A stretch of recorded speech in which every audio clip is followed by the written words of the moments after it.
আমরা যেভাবে হোক এটা প্রতিহত করব। দেশের সার্বিক আইন শৃঙ্খলা পরিস্থিতি ক্রমেই খারাপের দিকে যাচ্ছে। প্রতিনিয়তই বাড়ছে ছিনতাই, ধর্ষণ সহ অপরাধমূলক কার্যক্রম। রাজধানীর বনশ্রীতে এক স্বর্ণ ব্যবসায়ীকে গুলি করে তার কাছ থেকে ছিনিয়ে নেওয়া হয় 200 ভরি স্বর্ণসহ লক্ষাধিক টাকা। রাজধানীর আরও অন্যান্য জায়গায়ও নানা অরাজক পরিস্থিতির খবর আসছিল। এমন অবস্থায় এদিন দিবাগত রাত 3টায় বারিধারার নিজ বাসায় সাংবাদিক ডেকে সংবাদ সম্মেলন করেন স্বরাষ্ট্র উপদেষ্টা জাহাঙ্গীর আলম চৌধুরী।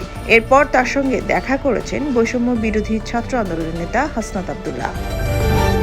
ব্রিফিংয়ে স্বরাষ্ট্র উপদেষ্টা সারা দেশে অপরাধমূলক কার্যক্রমের জন্য বিগত সরকারের দোসরদের দায়ী করেন স্বরাষ্ট্র উপদেষ্টা। তিনি বলেন, আওয়ামী দোসররা ব্যাপক টাকা ছড়াচ্ছে পরিস্থিতি অস্থিতিশীল করার জন্য, তবে অন্তর্বর্তী সরকার কোনোভাবেই তা হতে দেবে না। এসব দোসরদের বিরুদ্ধে রীতিমতো হুঙ্কার দেন স্বরাষ্ট্র উপদেষ্টা। বলেন, এই দোসরদের কোথাও দাঁড়াতে, বসতে কিংবা শুতে দেওয়া হবে না। আইন শৃঙ্খলা রক্ষাকারী বাহিনীকে নির্দেশ দেওয়া হয়েছে তারা যেন আরো কঠোরভাবে অভিযান পরিচালনা করে। তারা যদি ব্যর্থ হয় তবে তাদের বিরুদ্ধেও ব্যবস্থা নেওয়া হবে। স্বরাষ্ট্র উপদেষ্টা দ্ব্যর্থহীন কণ্ঠে বলেন, দিনে রাতে যেখানে প্রয়োজন হয় আমাদের বাহিনী সেখানে যাবে এবং তারা এগুলোকে প্রতিহত করবে। আমি আপনাদের সামনে দ্ব্যর্থহীন ভাষায় বলছি, আওয়ামী যারা এই কাজগুলো করছে তাদের আমি ঘুম হারাম করে দেব।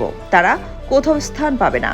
দিনে রাতে যেখানে থাকুক, আমার বাহিনীগুলোকে আমি ইনস্ট্রাকশন দিয়েছি তারা তাদের টহল কার্যক্রম আরো বৃদ্ধি করবে। আগামীকাল যেন কোথাও কিছু না ঘটে সে বিষয়ে তারা ব্যবস্থা নেবে।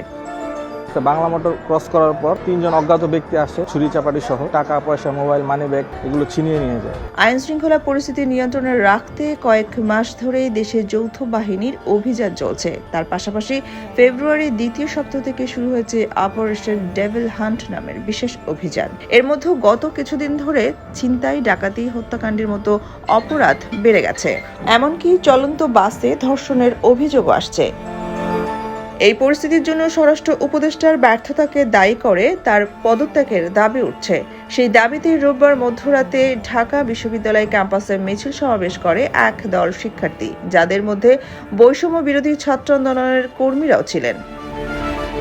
এর মধ্যে রোববার রাতে রামপুরা বনশ্রীতে স্বর্ণ ব্যবসায়ীকে গুলি করে ছিনতাইয়ের ঘটনার জন্য আওয়ামী লীগের দোসরদের দায়ী করেন স্বরাষ্ট্র উপদেষ্টা। তিনি বলেন, এখানে যদি আইন শৃঙ্খলা বাহিনীর কোনো গাফিলতি থাকে আমি তাদের বিরুদ্ধেও ব্যবস্থা নেব।